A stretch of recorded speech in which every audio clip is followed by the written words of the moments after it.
Hey Zaka family! Zaka is launching an exclusive membership platform to provide you with career development workshops, coaching, community, and so much more.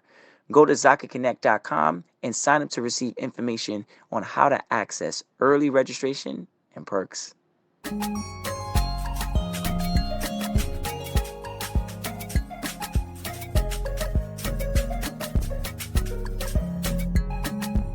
Hello, everybody. This is Paul Herman, the Prince of Motivation and host of Zaka Presents My Journey. We're creating this vulnerable and positive platform where you can get inspired and motivated from different leaders from our community. Today, our guest is Ricardo Acevedo, who's a senior manager, HR business partner for CDW. Ricardo, welcome to the show. Thank you very much, Paul. How you guys doing? Oh, we doing fine over here. We're looking forward to this little interview over. I saw in the bio and in the write up, I'm seeing about all the countries you visited, and I want to definitely talk about that, like traveling the world and seeing it in different cultures and stuff. But before we get into that world class traveling that you got going over there, let the listeners know a little bit more about your background and where you're from. Yeah. So everyone, again, Ricardo Acevedo. You know, I am what I consider Mexican American. My parents migrated from Mexico, so I was born here in Chicago. But Chirac. Right? Chirac. You know what? It's there's some truth to that. So I mean, I can't deny it. The Windy City, but you know what I'm saying? We know it's Chirac. Yep. Chicago, you love it. Some people hate it. The weather, it's cold, but summer is probably the best time around the world. And Okay. I've been to a lot of places, so it's kind of to put it out there. But I've been again in HR for 15 years, give or take. Mm-hmm. It's one of those things, right? I mean, with my background, Hispanic, being a Latino, it really what opened the doors for me, and just to get a little into my background, right, is the Spanish. I actually started working a lot in manufacturing. Mm-hmm. Because the ability to communicate in Spanish, and really kind of bridge that gap of, what the employees needed on the shop floor, what the employees needed from the management team, and kind of hear both sides and then deliver the result of what they're asking and what management was looking for. That's how kind of my career really took off for me. Mm-hmm. But that background of being Spanish, being able to speak, being bilingual, right? And then just connecting both worlds. And you were born where exactly again? So I was born here in Chicago. So okay, you were born in Chicago. Okay, but you said your parents are from Mexico. Okay, Mexico. Both of them. Yep, Zacatecas, Mexico, central part of Mexico.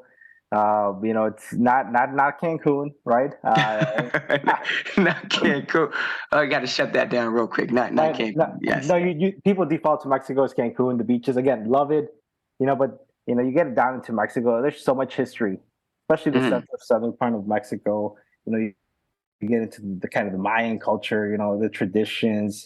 That's again, it's not the beaches. It's the food. It's the traditions. It's the culture.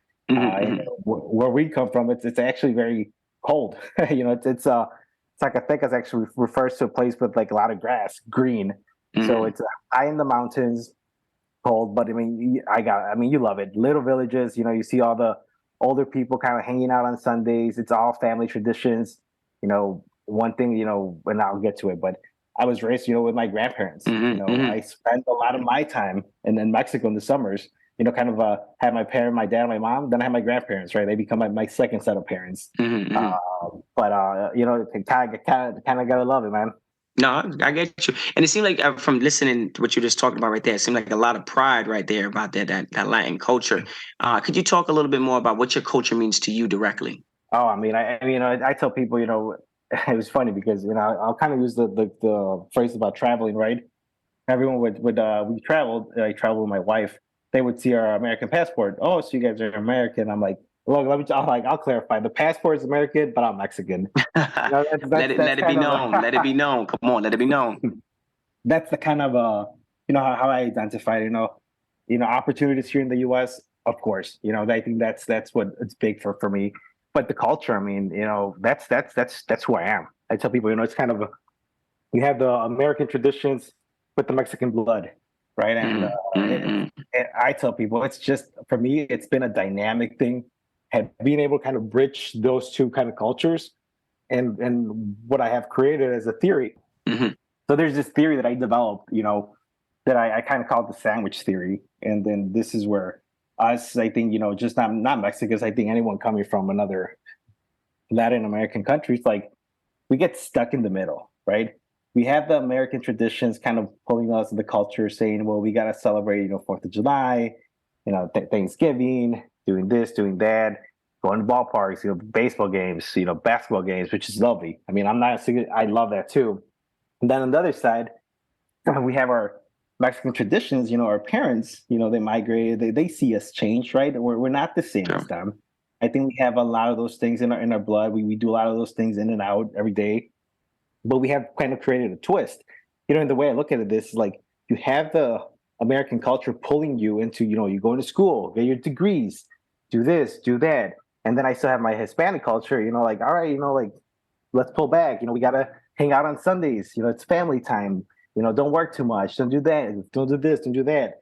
And it's kind of a mixture. And now I always felt like we're stuck in the middle. And it's like, you're not American enough, right? Because, I just tell people it's the skin of the color. And then for us, we're also not Mexican enough because we were born in the U.S. And it's always been a challenge, kind of just looking at that of, what? You're neither or, right? You're stuck in the middle. But the way, at least I have always looked at, and I think I said the word dynamic, right? The ability to just, understand both cultures. And I tell people, look, they speak about Spanglish. So the Spanglish is you're speaking English, all of a sudden you throw some Spanish words in there, right? Yeah, and you don't even know what's happening. No, and some people miss it. And I actually do it all the time at work. People don't catch it, but I do catch it. I hear myself, right? But, it's like, it's one of those things that us people who, my generation, people who went to school, grew up in the Mexican household, they know it. It's like you're throwing this word and all of a sudden you throw this in there. It's like, we understand the language. And I always felt like having that ability, I'm like, look, I never saw it as a weakness. I always saw it as a great opportunity. Like, again, marrying two cultures and just being so dynamic of understanding both. And it's as a consumer, as for me, it's been at work, right? How can you take both things and just be better? I tell people, I always looked at it as an asset. Never have I looked at it as a liability or something that, brings me down. It's like, what? When some people say, you're not good to do this or do that, or you're different, I'm like, cool, I'll take that as a compliment because I am different, right? I can deliver, I can do different things. I never had something that put me down. Now, you talked about challenges in your childhood. You just like playing both sides of the fence, the American culture, the Mexican culture. But like, what was a learning experience that you had during that time? Like, what was a challenge that you faced and you learned something that was it just that main one right there, or was there other ones that got you? I mean, I think we go to Mexico and it's one of those things, right? We have family out there, so it's like, oh, here comes the quote unquote, Americans. They're here for 3-4 weeks for the summer. So it was at times even within the family, it was within the family that because we lived over here, obviously, 11 months out of the year. We would travel in December with my parents, and that's the time when we saw a lot of our family that lived down there. So it's like, light skin, we have green eyes, and it's like, it's hard, right, to mesh sometimes. They're like, yeah, you guys are not from here. I'm like, of course we're from here. We can speak Spanish fluently. We born and raised in the States, but, our blood is here. So that's actually a challenge that I think a lot of us, again, being first generation and not just being Mexican, right? Just coming from any place in the world, you're going to have that. You're going to face that kind of, you're not from here, you're not from there. So where are we from? That's the question I have always asked. And I said, look, you're wherever you want to be, right? You make yourself, you build your own kind of world. You do what you think is best for you and your family, and no one has to tell you where you're from. That's kind of the mindset I have taken in my life. I'm like, I tell people where I'm from. And that is a very hard thing. You mentioned about not only being in America and playing both sides of the fence, but when you go back home and you're like, well, I'm finally home in a place that I'm accepted, right? Now you got those individuals over there, family members and people you might consider friends or your community looking at you the same exact way. So whether you're in the US or whether you're in Mexico, you knew that it was going to be something, a challenge. So, but you obviously made it past that, and you pursued a career in human resources. I want to kind of like dive a little bit more into that. Like, what made you pursue that as an education in your career? And you know what? I remember I attended Northern Illinois University here in DeKalb, Illinois, and I had to take an employment class. I think most people hated that, but I am a very structure driven person, and when I started taking those employment law courses, it's kind of, it's black and white, right? The law is, it is what it is here. There's no in between. So I think that really was actually what pulled me into HR. I really like the employment law. Got to a point that, what, maybe I could be attorney down the road. Wishful thinking, but it's one of those things that I think employment law is really what opened my eyes into HR, and how much we could really do and impact. And again, that's what drove me to HR. Mm-hmm. Now, when you were pursuing that, was it something that you saw at a younger age that made you want to go into that? Did any one of your family members or in your circle at the time, had a career in that? No. I mean, who the person who actually painted some of the my path to college was my sister. So we're 3 years apart. My older sister was the one, and actually she went into taxation and finance. Different story, right? But I think her ability to go to college and really, one, I think, persuade my parents on why the education. But then my parents also saw the importance of it. That their thought was like, look, they came here to the U.S., right? They took a risk. They left their country. They left loved ones to give us a better life. That's their mindset, right? It's like, look, we're going to put you in a position to do this. You're going to be given the opportunities. We're going to work our behind off, but you need to go to school. So my dad was, I mean, I tell people my dad was tough on me.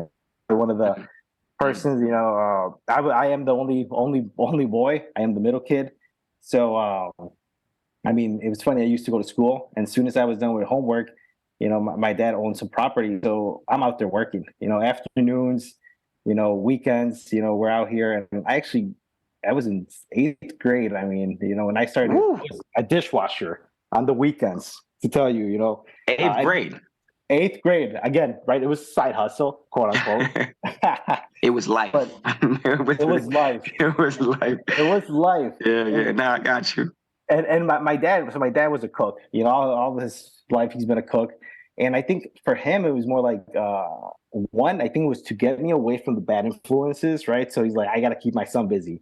So I got a job working on the weekends. I used to get up at 5 a.m, be at the place at 6 a.m. And it was funny because it taught me the value of money. And then the biggest word I will ever use is discipline. I think the discipline that it gave me as a young person, it just put a whole structure in my world. Say, look, this is what I want to do. This is how I want to get there. Yeah, there are going to be obstacles. We're going to have rough days. Everyone's going to have a rough day. I think it's the way that you rebound or let go of something for the day, sleep on it, and then next day it's a fresh new day. Let's tackle this again. And I think that perspective in life has given me the ability to say, you know what? We can do anything. Anything is possible. I'm with you on that. I believe in that. Right. There's going to be obstacles. I'm like, look, if everything was easy, everyone would be doing it. True. We would all be doing this. But it takes a kind of person to say, look, yeah, I hit this obstacle. Cool. Let's figure it out. Maybe I had to take 2 steps back, which is fine. Now I had to turn left, but I'm going forward again. And it's just that discipline of, what? Yeah, I fell down. Yeah, it hurt a little bit, but let's get up. Let's keep running. I like that. I like that. So when you bounce back. Now, bouncing back to it all right here, like what made you pick that career? Like when you picked it, you obviously went to school for it, but what was like after you completed your college in a sense, like what was like that first career for you? Like how did you start off in it? Yeah, so I started, obviously in HR, it's what we call the HR coordinator job, right? And the HR does basically everything. You learn a little bit of the benefits, the recruiting. I mean, you're basically the admin. You're doing a little bit of everything. So when I started that career, something that I really liked, and I mean to this day, we'll get to the business partner role is, how does the business operate, right? I'm like, I know HR is kind of and I think HR has come a long way in the last 10, 15 years since I started. of more of an admin role to now it's really like a value add role, value add position that companies see the importance of someone who understands kind of, I'll say, the people strategy, the people side, and then can kind of, also, and I'll use the word marry together with the business strategy, right? So you have the people strategy, you have the business strategy, as a business, how can you put those together and really, set yourself aside from other companies? And I mean, in a nutshell, that's how I would probably summarize the HR business partner role is the ability to understand the operations of the business, the financials, but also the people side. And then having the ability to take those two together, put them together, and then work with your leaders, your executives to develop strategies, be the voice of the employees, but also the voice of the executive team, the management team. And I think that is why the HR business partner role has really taken off in the last couple of years, and it's probably going to get only more dynamic, important down the road. Okay, I get you on that. Now, when it comes down to your career, like obviously you've been in this. How long you been in this industry? So industry, I've been all over the industries, and I mean, manufacturing. I've been in staffing. Actually, spent some time in a chicken rendering plant down in Georgia. Wow. Now and the tech, with CDW. So I've been all over the industries. In HR, about I think now it's close to 15 years. Okay, you earned your stripes in that. Yeah, you definitely do. And I guess with the industries, some people say, well, HR, you can only do HR for this or HR for that. I'm like, look, HR is it's one of those things that HR exists in every company, right? True. You're right. You're right. If you're good in HR, I'm like, you will adapt to what's out there, what the business needs. You learn the business quickly, and then you'll deliver results. And I'm like, and I think I tell people, like, I'm one of those persons. Like, you see my background, it's all over the industries. It's not like I specialize in just this for 10 years or 15 years. I'm like, I was not afraid to leave an industry and say, you know what? Well, you haven't had staffing experience or manufacturing or tech. I'm like, look, I feel confident enough to deliver what we need with my background that I will take on any challenge. Right? Yeah. Like, what was like the toughest challenge you faced in these 15 years? I mean, that's a lot of time spent, in a career in a field. You had to have gone through a lot of ups and downs. I think the biggest challenge, and I think this is in HR, this is in other industries or careers, is you're gonna get the no's sometimes, right? You're gonna get the okay, well, there's no opportunity here, or maybe there's no promotion here, or something that I learned young in my career was we need you in this role because you have the ability to speak Spanish, right? Which one, it opens the door, and then this is I learned it opens the door because they need someone who's bilingual and again can connect those dots on both sides. But then it also hinders you. You could remain stuck in there, quote unquote. They put you in a box because it's like, well, we can't let you go to the next opportunity or role because we need you here. So it's a two-edged sword if that's the way you want to kind of look at it. And I think eventually down my career, as I got into different roles, I said, look, I get it. It opened the door, but that's not what's going to define me, right? Because I'm like, I can do a job as well as anyone else, even if I don't have to speak Spanish. Again, I see that as a big plus. I don't see that as the only strength, and I think that's a big one. That I'm like, look, I could go and do a job and not speak a word in Spanish and be successful. And I can go and speak Spanish and be successful, right? And I think it's that mindset of, look, I can deliver at both ends. What do you need from me? When you were dealing with these challenges, what got you out of the challenges? Like, how did you mentally break through that? Like you said, they try to put you in a box and say, well, we can't have you go up, because you speak Spanish and we need you here. Like, what got you through that? You know what? And I think it's been me, and as maybe as cliche as it sounds, is I just bet it on myself, saying, look, I get what you guys need, but at the other side, it's what do I need, right? As a professional, what do I need to continue developing and growing? You got to be an advocate for yourself at that point. I mean, if you don't, I mean, who else? Because again, the business is running the business, and I get it. I'm there to support that, but I'm like, you also got to look out for yourself, right? You also got to look at what's best for your family, what you need for growth. And I actually made a move.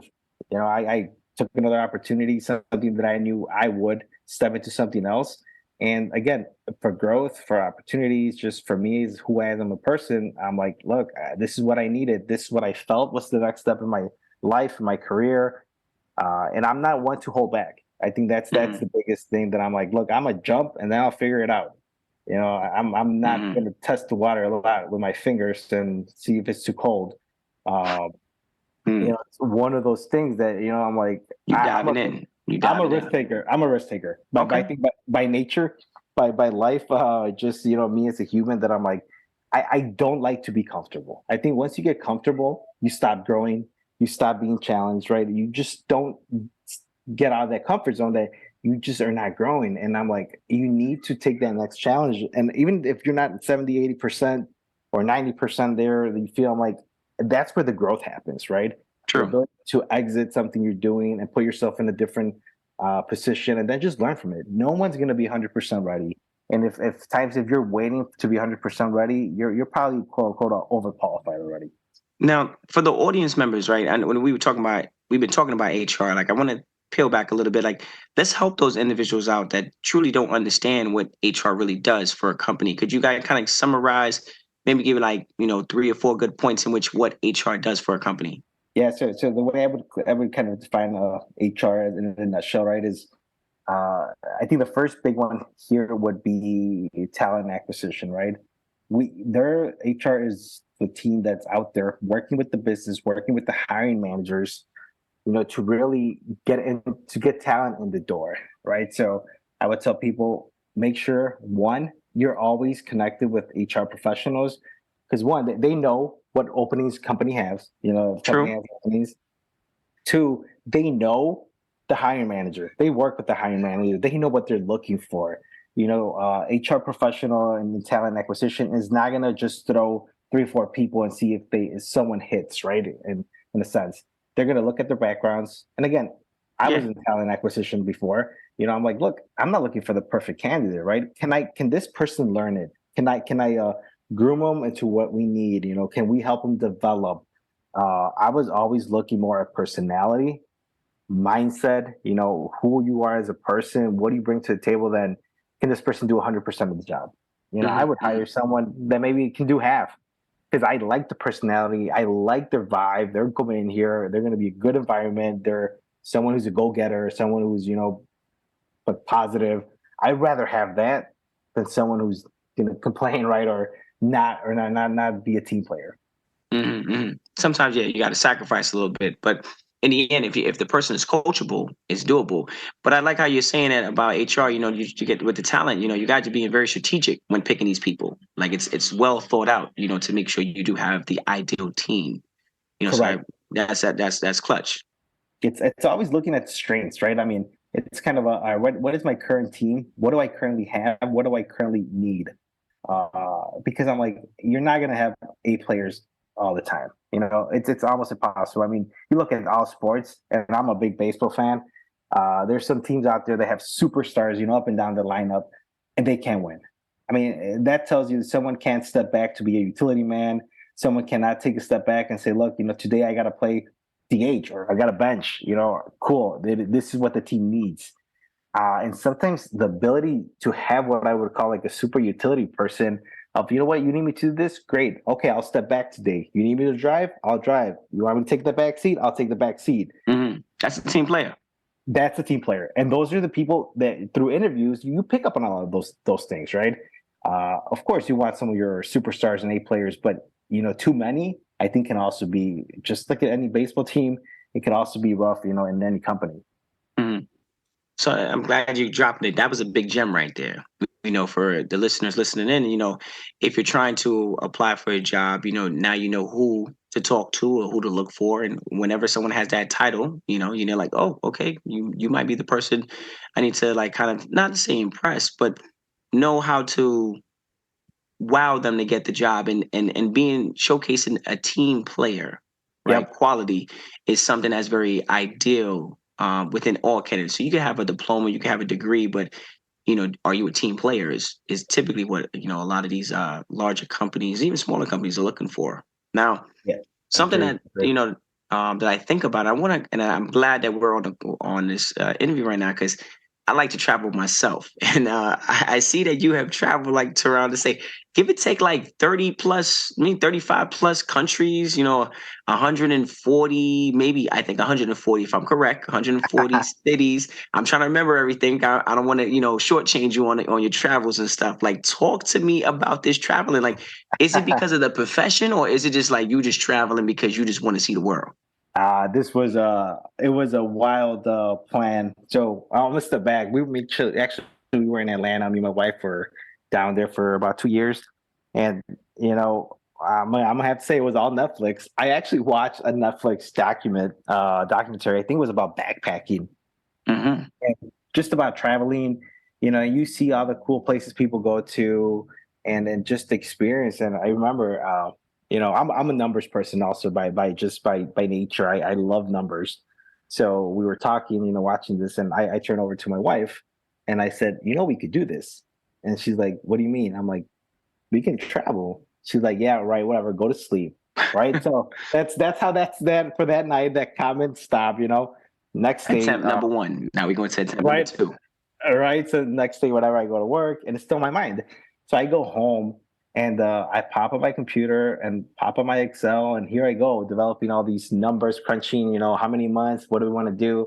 And I said, look, we have 8, 9 months. If we want to leave, we can plan because we were actually getting married in November 2016, and then we said, look, if we go, we're gonna get married. We got married in Los Cabos, Mexico. We had a destination wedding, which was another side. It was pretty fun.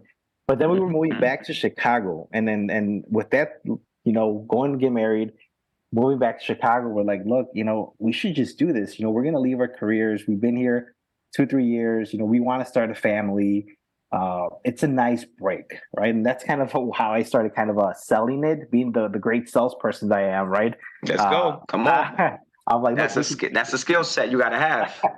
you do. That's being able to just be confident of what you're saying and putting on the table. Of this is how we're gonna do it. This is why we're gonna do it. And you know what? I convinced her, and I said, look, you know what? And this is actually my Wow. my, my exact words. I'm like, how people usually wait till they retire to do something like this? You're 67, you're 68, 70. And I told her, what if we just borrow 2 years from that retirement age now in our late 20s? I'm like, we can jump off this cliff, you could do this, we can hike this volcano. I'm like, imagine that. And I think that's when the selling really started coming to, what? That's not a bad idea. I don't want to wait till I'm old to do something like this. I don't want to wait till I'm old to try to do this. And then, maybe I won't have the health to do this. And that's again that one thing led to another. We sold everything in Atlanta. We put up everything. I think it was different websites, just some stuff we gave away. Whatever fit in our car, we drove our cars from Atlanta to Chicago. We parked our cars in our parents' garage. We bought a one-way ticket. Actually, we went to Boston for first because the Cubs were playing there in Fenway. Oh my. You say you're big sports. Yeah. So had to catch the Cubs in Boston and Fenway, and then we had a one-way ticket to London. And the idea started as a 1 year honeymoon, right? Because we were debating on where do we want to go.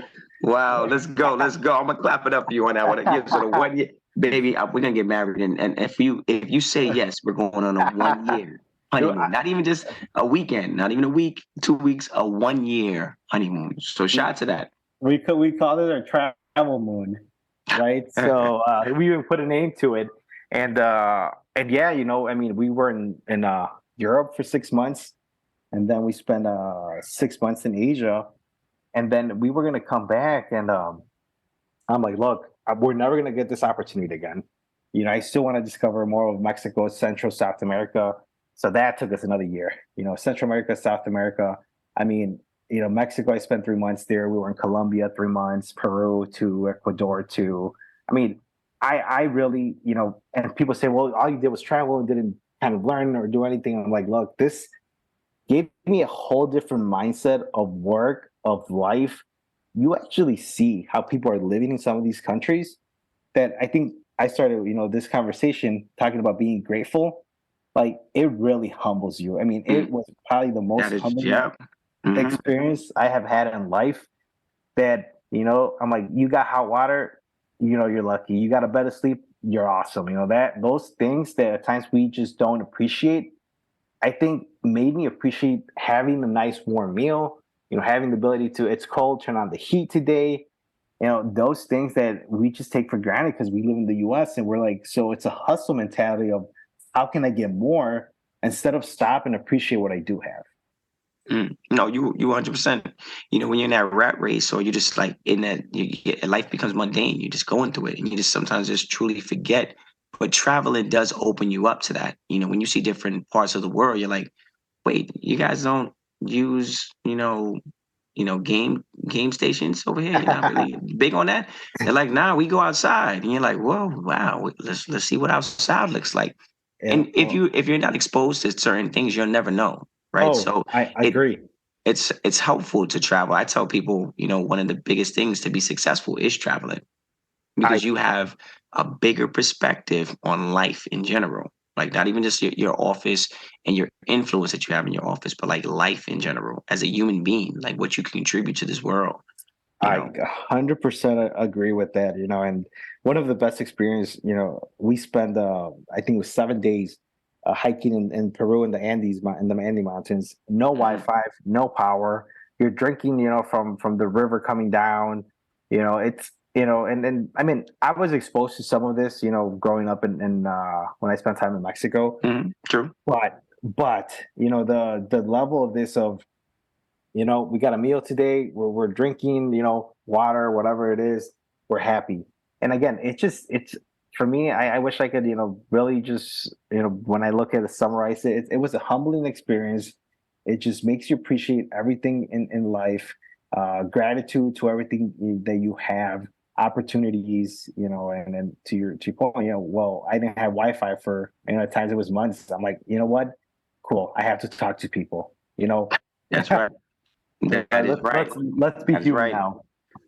There was a point in time like that when for everyone on this planet, but times change, technology kicks in, and this is where we are right now. Now, something that I want to kind of dive into a little bit more is like, and obviously as a Latino, working in HR, what is something companies could do better to retain like employee that are of immigrant background? You know what? I think with companies, I mean, you have a lot of like, you get into bigger companies and even smaller companies, right? Like the resource groups. I think they really have to build a community. And then I'll speak for myself, right? I have not seen a lot of, what I would say Mexican American or Latinos, in like executive HR roles, right? And why I don't know, right? That's one of those things. But has that put me down? No. I'm like, look, this is the field I love. This is where I decided to make a life, a life, right, a career out of. That I'm like, I'm gonna keep pushing. Maybe one day I'll be that person up there that I could really, work with other people and saying, look, this is what you have to do. This is what you got to do. Take this, do that. Uh, excuse me. One of the biggest things that I will always say is you need to know how to network. Us, and maybe it's a culture thing, right? Of don't talk to strangers, don't do this, don't do that. I'm like, yo, True, true. I'm And that's the I'm total a opposite as you get older. exactly. I'm like, look, I'll be anywhere and I'll pick up a conversation with any random person. And then I think the best conversations I had were random spots, and maybe a hole in the wall bar with some person I met in Sweden or something, and just had a down to earth conversation. Mm-hmm. And obviously that hit home, right? Because I'm still talking about it today. So it's one of those things that you just need to network, have the ability to talk. Don't assume. That's the other one. I think don't assume. Someone understands, someone knows. Just ask the question. Ask for this, ask for that. And then don't assume that they know because Mm-hmm. most of the times they don't know. Hmm. Now, with that being said, you work for Fortune 500, work for you various different ones, right? Could you tell us a little bit more about your current role? Yeah. So being an HR business partner role currently right now, I think this is the role. When we were talking a little bit earlier, was how you really take that understanding of the business and the operation, and then maybe even looking at the people side of things, right? And then how do you really bring those together? How do you marry those? And then as a business partner, and I think those are some of my duties, right? Really understanding, say, like, who's your key talent? Where do we have skills in a gap in skills? What are we doing as a company? How do we work with those individuals? How do we develop, top talent? And it's really recognizing that people will make you a stronger company. That people will be that difference maker, and that you have to nurture those relationships. You have to keep good employees. You have to, again, go to them, talk to them, listen to them. I think that's one of the biggest things. As a business partner, we're basically listening to both sides, right? We hear what the business wants, what the management team, the executive team wants, but you also need to listen what the employee wants. And I'm not saying you're going to I'm deliver with you. for both, right? But you have to then strategically think about, like, okay, how can we do something that's a win-win for both? And or sometimes the management team doesn't know, right? Because employees at times don't share everything, but through the grapevines, you heard, that employees really want this benefit. Employee really wants to do this or wants to do that. They want to develop this kind of skill. How do we help them to get there? And again, it's just having the ability to deliver those results as a business, right? Because we have shareholders, we have people who are funding the business, that expect results. True. But people that are doing that are our employees. So you need to also take care of your employees, and in a sense, it's a balancing act, right? You have to make sure you're meeting both requirements. And again, that's probably in a nutshell how I would summarize HR business partner role. Really building those relationships with your managers, with your leaders, but also with the employees.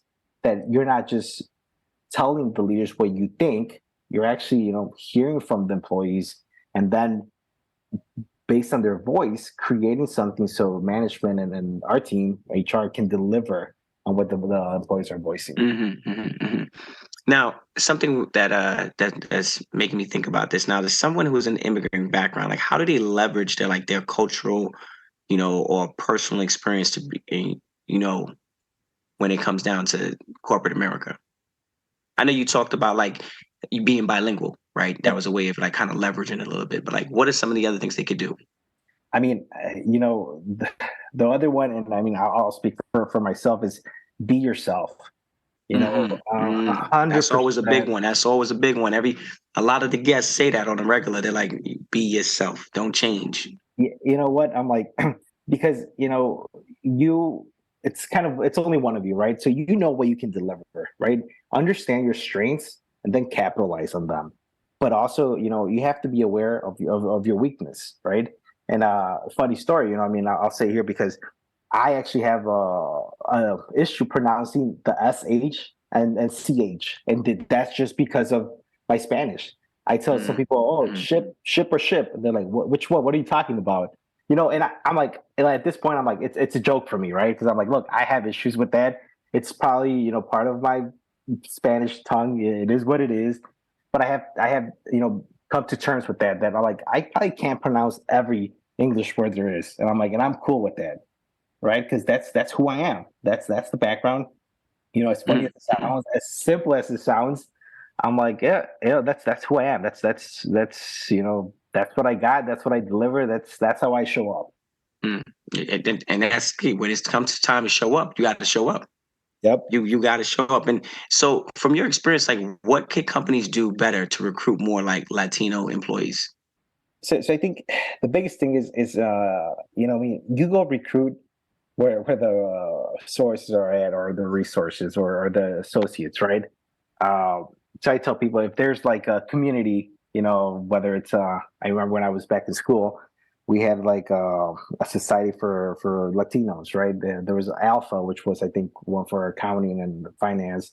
There was another one for HR. I'm like, if you're really looking to hire Latinos, be intentional, because it's easy to say, I want to do this and I want to do that.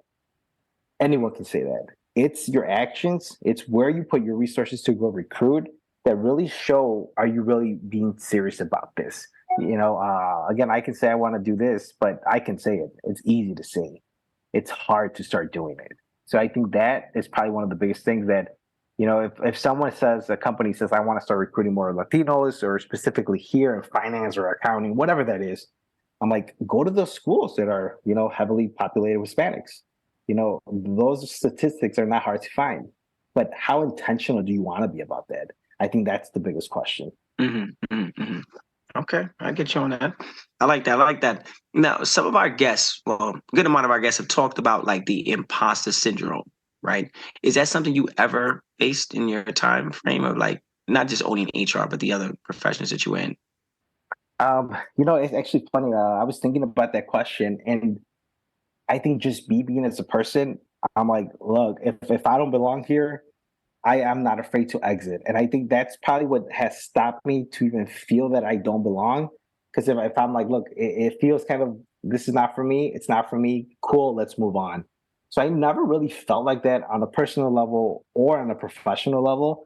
Because I'm quick to go in somewhere, read the room, read the vibes, whether it's just an event or whether they said it's a company or something, you can get that vibe or feeling. And I tell people, just go with what you're feeling, right?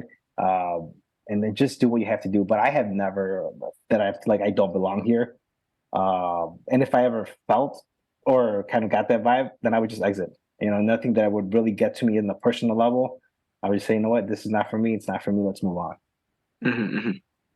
Okay. Now, how can an employee like leverage HR to their advantage?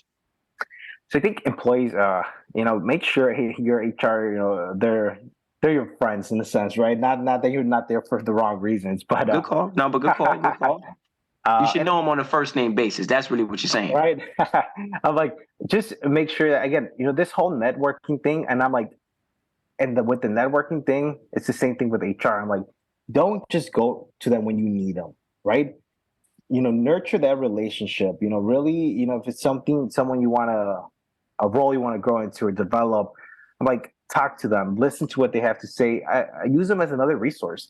But I think a lot of people do is they go to HR when they need something versus kind of nurturing that relationship throughout, say, their career there. Or, if they left a job in the past, and keep that door open, right? Keep that relationship, reach out, hey, how are things going? Whatever it is. But I think the biggest thing is when you don't nurture relationships, you don't just kind of keep in touch, see how things are going, and you just randomly show up, hey, I want this promotion or I'm looking for this. Like, everyone does that, right? Mm-hmm. I tell people, be a little bit different, be unique. Let them know to your point, by your name, and also just have a candid like relationship, unique and just a real relationship. Mm-hmm. Now, you work with a lot of teams on this. Like, how critical is it to have like a diverse team to you? Oh, I 100%. I think there's a lot of studies out there that show that having diverse team, it makes a company more financially, like, it's better and more productive. And I really just come down to the different backgrounds, different experiences. Something, True. Yeah. everyone brings something to the table, whether it's a unique way to look at things because they expose something different in their culture, or just their experiences. I think having a diverse team, and maybe not just culturally 100%. Obviously, I'm aboard, but just experiences, backgrounds that really allows you for people want to bring ideas, right? Be innovative, and then the other side is for people to challenge ideas, right? On why it might not work, or why it does work, or even to improve them and make them better. Mm-hmm. But for me, it's always been a diverse team. Again, culturally, backgrounds, experiences is just key because everyone brings something dynamic to the table that it's just it's a formula for success. Well, that's what goes back to what you were talking about earlier about like how HR is like recruiting like team players. If you're Yep. recruiting team players, then you're at a place where your whole team could score. Correct.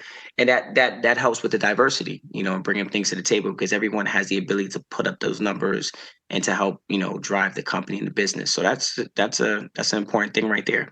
As an HR executive, like who understands the importance of like the company culture. How does someone fit into that company culture? and as an immigrant, walking into these large companies, like how do they build their identity? You know what? I think I'm going to say it. It's no different than anyone else, right? And the reason I say that is that sometimes, immigrants that feel like we don't belong, right? Or their background, or sometimes I'll be honest, our culture is like, look, just appreciate what you were given, this or that. Don't ask for more. I think if before you walk in the door, you kind of squash those thoughts away from your head, and you're like, I'm here because I belong. I'm here because I can deliver. I'm here because my background. That it's like, yes, you're an immigrant. Yes, this is your program, but I'm like, that's not gonna hinder me. That's not gonna stop me. Mm-hmm, mm-hmm, And I think in the beginning I was talking about of if I could do my job 100% in Spanish, 100% in English. Like I feel comfortable doing it either way. And if I don't have to speak Spanish for a couple months, years, I'm like I can still produce. And I think that mindset of yeah, I have my background, yes, this is my culture, but I'm like, look, I'm not as good as anyone in here. I think puts you in the mindset of I'm going to succeed. mm-hmm, mm-hmm. Okay, I like how you bringing it down. You dropping some serious gems. You dropping some serious gems, and I'm hoping that the listeners are picking up all those things. Now, as we all know, and listeners out there right now, May is Mental Health Awareness Month. Like, what are two things that you would do to better your own mental health? So it's Besides traveling the world and right, going, right. because I was about to drop that again. You about to be like, I'm gonna go visit 145 now, Paul. All right, I'm gonna take maybe this time another 3-4 years off. No, we Uh, gonna we're renewing our vows, so we gotta right travel again. now, we got to do it all over again. But Let's go, now, honey. we have two kids, so it makes it a little more challenging. So, but you know what? I think one of the biggest things that I'll go back again to the discipline, right? That when you have done your work, you have, and you know what? You could do a job if you want every day up to 8-9 p.m.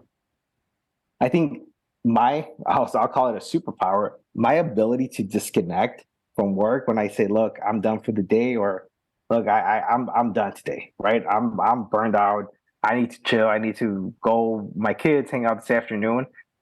The ability to disconnect and Mm, leave work at work for me mm, has been insane because a lot of people that I speak to cannot do that. They have their phones, they're checking their emails at 9 p.m. And I'm like, look, you're with your family, you're watching a movie or something. I'm like, you take some time to just disconnect because you're going to be connected with work every day, and I think for me, that's put me in a spot to say, look, I worked today. I gave it what I had today. I'm gonna hang up the cleats today. I know when I need to rest. Because if not, things will eat you apart. They would just eat you, true. and just Too like much of anything is not a good thing. correct.